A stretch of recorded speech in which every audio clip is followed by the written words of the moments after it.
The absolute collapse of Narnia was triggered by an ugly ape, a naive donkey, and a discarded lion skin. Deep in the Narnian woods, an ancient ape named Shift finds a discarded lion skin. He manipulates his only friend, a gentle donkey named Puzzle, into wearing the pelt to impersonate Narnia's creator and supreme authority, the great lion Aslan. To pull off the deception, Shift keeps Puzzle hidden inside a dark stable. The ape positions himself outside as the sole mouthpiece of this fake Aslan, issuing increasingly cruel commands to the woodland creatures who gather in terror at night. A lie does not need to be physically convincing to work. It only requires a captive audience too afraid to question a perceived authority. Under the guise of Aslan's orders, Shift authorizes total physical devastation. Ancient sentient forests are clear-cut for timber, and talking beasts are sold into slavery to Narnia's cruel neighboring empire to the south, Calormen. The actual ruler, King Tyrion, is easily captured. He is paralyzed by a severe crisis of faith, unwilling to draw his sword because he believes the destruction is a divine punishment commanded by Aslan himself. This diagram illustrates the psychological weapon the villains use to cement their power. They introduce the concept of Tashlin, forcing an impossible overlap between Narnia's benevolent Aslan and the Calormen's bloodthirsty deity, Tash, into a single terrifying mechanism of control.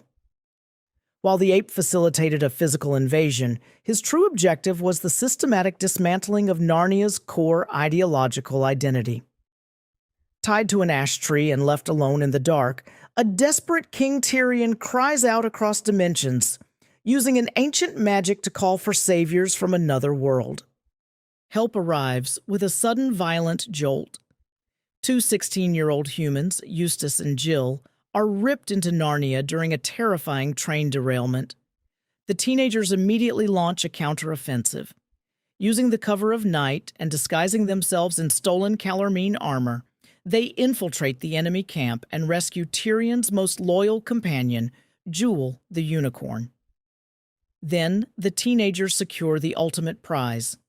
The heroes sneak to the back of the stable, discover the donkey Puzzle still wearing his ridiculous costume, and steal him away to use as physical proof of the hoax. Securing empirical truth feels like a decisive victory, but that operates on the dangerous assumption that the victims of a lie actually want to be corrected. Expecting a triumphant uprising, Tyrion and the teenagers intercept a group of enslaved Narnian dwarves. They present the unmasked shivering donkey to the group, fully expecting the dwarves to rally to the king's side. The dwarves react with shocking cynicism. Having been made fools of once, they aggressively reject the physical proof.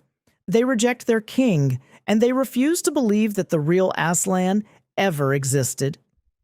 The traumatized group adopts a bitter isolationist philosophy, marching away into the dark while chanting a new mantra: "The dwarves are for the dwarves." Exposing a lie does not inherently restore faith. Sometimes the trauma of betrayal permanently destroys a society's capacity to believe in anything at all. The ape's careless rhetoric triggers a horrifying supernatural consequence. By falsely invoking the dark god Tash to keep the beasts in line, he accidentally summons the actual demon into Narnia. As the monster stalks the woods, Farsight the eagle arrives to deliver a geopolitical death blow. In the dead of night, the Calormen navy has unexpectedly seized Narnia's coastal capital, Cair Paravel. A sweeping Calormen blockade has locked down the coast with forces pushing relentlessly inland, completely cutting off any avenues of escape or reinforcement for the king's tiny band. The protagonists are trapped. There is no kingdom left for King Tyrion to save, and the teenagers have no magic rings to return them to Earth. When victory is mathematically impossible, the heroes make a fateful defining choice. Their only moral option left is to march straight back to the demon-haunted hill for one final glorious stand where they are soon overwhelmed and thrown in a stable. The walls fall away and the friends of Narnia appear. They reveal that they were killed in the tragic train crash in England and have now entered Aslan's country.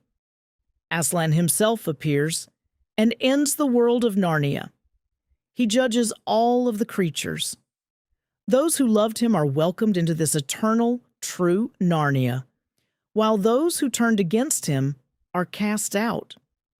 Aslan instructs King Peter to close and lock the door, and the survivors realize that this new world is just the beginning of an endless, joyous adventure.